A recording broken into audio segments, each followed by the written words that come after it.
zina. Masa tak tahu jadi apa? Wati syubhah. Masa tak tahu jadi zina. Terpasah nikah. Jadi perembang pak mentua masing-masing. Lepas tu nak diangkat ni lah.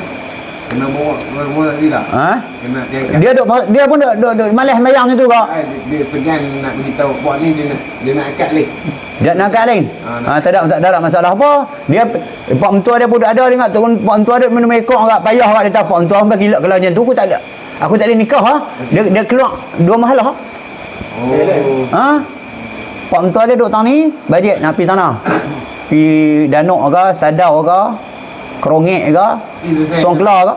Lepas daripada 2 mahalah daripada wali dia nikah. Ya.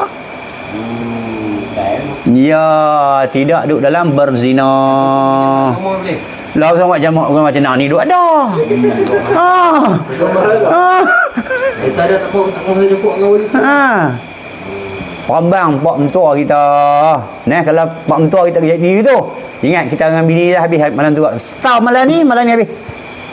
Tak ada tubuh dah no. Dah. Ada tak itu borak mungkin zina. Nah.